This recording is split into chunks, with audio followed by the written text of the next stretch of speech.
Assalamualaikum warahmatullahi wabarakatuh. Bang Tony Rashid, bagaimana kabarnya? Semoga sehat ya. Ini di sela-sela ibadahnya Bang Tony. Kita akan meminta bagaimana pandangannya Bang Tony mengenai perkembangan politik akhir-akhir ini kaitannya dengan persiapan Pilpres 2024. Ganjar berpasangan dengan Mahfud. Setelah Anies Baswedan berpasangan dengan Caimin, kita tinggal menunggu Prabowo ini akan berpasangan dengan siapa. Bagaimana analisa Bang Tony sejauh ini ketika dua pasangan ini sudah pasti dan juga ke depannya berapa hari lagi pertarungan akan semakin sengit. Bagaimana Bang Tony? Waalaikumsalam warahmatullahi wabarakatuh. Alhamdulillah kabar sehat, baik.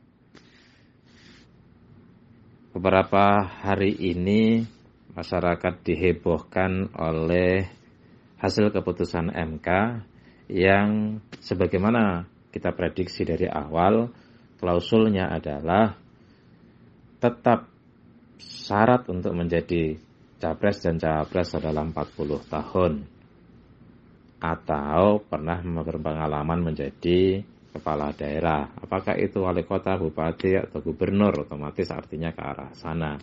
Ini kemudian diartikan, dimaknai, ditafsirkan oleh publik bahwa keputusan MK ini memberikan kendaraan bagi Gibran untuk menjadi cawapresnya Prabowo dalam konteks ini. Tentu tidak akan menjadi cawapresnya Pak Ganjar karena memang tidak memungkinkan jeruk makan jeruk, di mana di Pak Ganjar ini sesama PDIP akan menjadi common enemy atau lawan bersama. Apalagi pagi ini Pak Ganjar sudah membuat sebuah pengumuman melalui Ibu Mega sebagai ketua umum PDIP bahwa Ganjar dan pada akhirnya berpasangan dengan Pak Mahfud MD untuk besok jam 11 akan mendaftarkan ke KPU sebagai pasangan capres dan cawapres dengan PDIP dan P3 kemungkinan sebagai partai pengusungnya. Kembali lagi soal Gibran, apakah dengan keputusan MK ini secara otomatis Gibran akan dijadikan cawapres Prabowo? Belum tentu juga. Nampaknya reaksi publik cukup keras sekali terhadap keputusan MK. Tidak hanya publik, bahkan di MK sendiri, di Isra misalnya, merasa ada yang aneh, ada yang ajaib, merasa kecolongan dengan keputusan dari ketua MK itu sendiri yang notabene adalah paman dari Gibran atau adik ipar dari Pak Jokowi.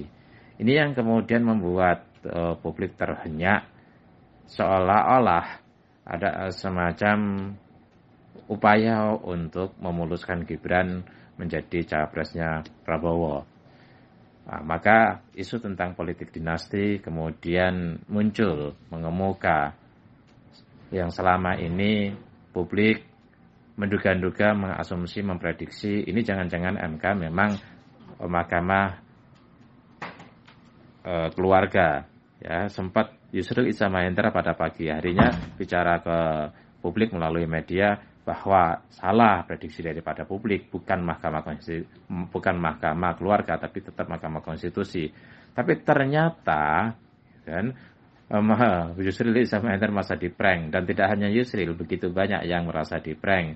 Bukan hanya menolak kepada memang PSI sebagai partai yang menggugat itu ditolak, tetapi ya ada yang kemudian diterima, yaitu boleh berasal dari orang yang tidak berusia 40 tahun tetapi pernah berpengalaman menjadi kepala daerah, dan publik kemudian tertuju pikirannya hanya kepada Gibran. Pressure yang kuat ternyata bukan hanya dari publik, tetapi juga kita lihat bahasa-bahasa dari para kader PDIP yang notabene partai ini pernah membesarkan Jokowi, pernah membesarkan Gibran, pernah membesarkan menantunya Pak Jokowi, yaitu Bobi menjadi wali kota di Medan, ya merasa dikhianati dalam tanda kutip. Oleh karena itu kemarahan inilah yang kemudian menyeruak. Ada dugaan publik bahwa terjadi pressure yang begitu kuat dilakukan oleh PDIP kepada Pak Jokowi, terutama kepada Gibran yang akan menjadi cawapresnya Prabowo. Inilah yang kemudian menimbulkan spekulasi ulang. Apakah betul Gibran itu pada akhirnya Pak Jokowi nekat untuk memberikan izin, bahkan menyuruh Gibran menjadi cawapresnya Prabowo. Ini akan sebagaimana pernah saya tulis, menjadi perang bubat, ya, perang yang sangat dahsyat antara PDIP dengan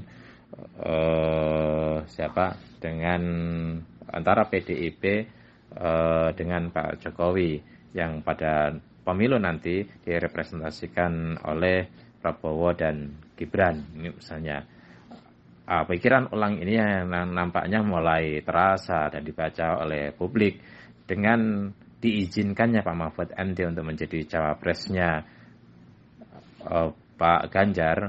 Ini seolah mengubur, ya, seolah mengaburkan terhadap keyakinan banyak pihak yang selama ini memandang pasangan Prabowo dan Gibran yang akan maju. Jadi akhirnya, apalagi sekarang sudah beredar tentang Erick Thohir yang sudah menyiapkan SKCK atau surat berkelakuan baik atau surat tidak pernah melakukan tindakan kriminal, dan surat itu sudah beredar di media, surat itu sudah beredar di medsos, seolah-olah memberikan informasi baru terkait dengan pasangan Prabowo nantinya. Kok sepertinya bukan Gibran. Tapi ketika kita lacak ke teman-teman yang ada di Gerindra, nampaknya memang belum ada keputusan, ya. Sehingga ini sekaligus meragukan apakah betul Gibran nanti yang pada akhirnya mendampingi Prabowo atau Erick Thohir. Ya, tetap di antara dua orang ini. Tapi nampaknya dari apa yang sudah beredar dalam berbagai informasi, pilihan yang kedua yaitu Prabowo dan Erick Thohir, meskipun itu membuat lemas barangkali, membuat tidak semangat atau kurangnya spirit dari Partai Gerindra CS, ya, tetapi politik kita adalah sebuah realitas yang harus dihadapi ketika kita tidak selalu pilihannya sesuai dengan selera kita, tidak selalu pilihannya sesuai dengan ekspektasi dan juga harapan kita. Kadang kita diberikan pilihan-pilihan yang tidak selalu ideal bagi kita. Mungkin Prabowo Erick itu bukan pilihan yang ideal, tetapi kalau tidak mengambil Erick, mau mengambil siapa Prabowo ini? Tanggal 19 Oktober dibuka pendaftaran di KPU.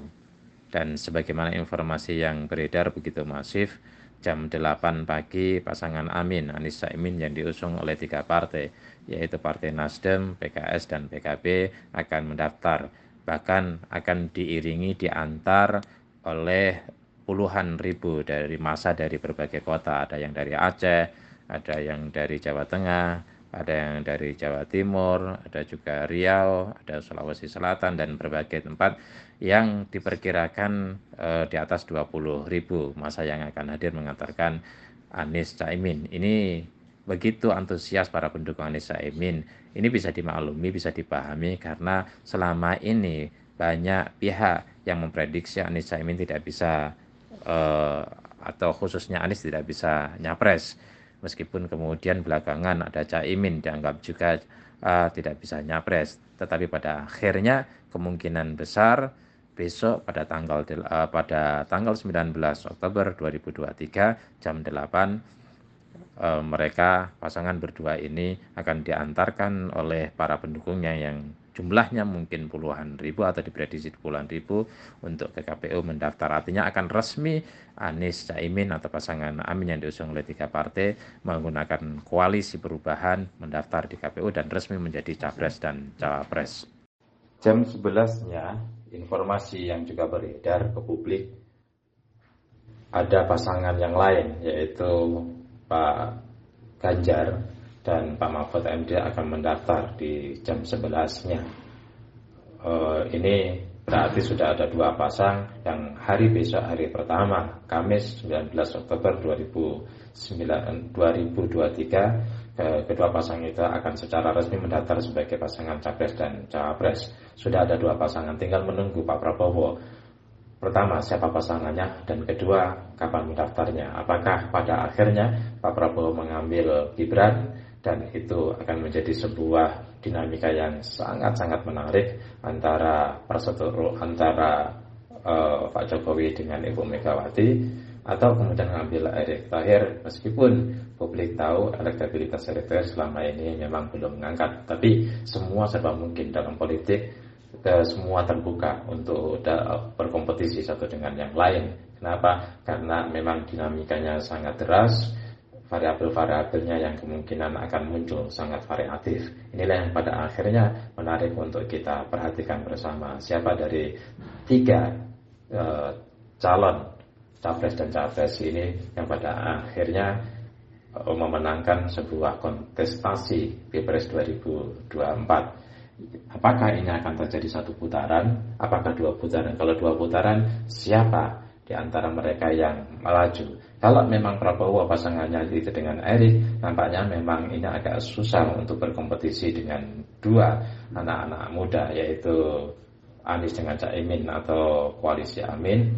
dan satunya lagi Ganjar dengan Pak Mahfud MD. Entah singkatannya apa, tapi belum kita lihat singkatan dari dua pasang atau satu pasangan ini.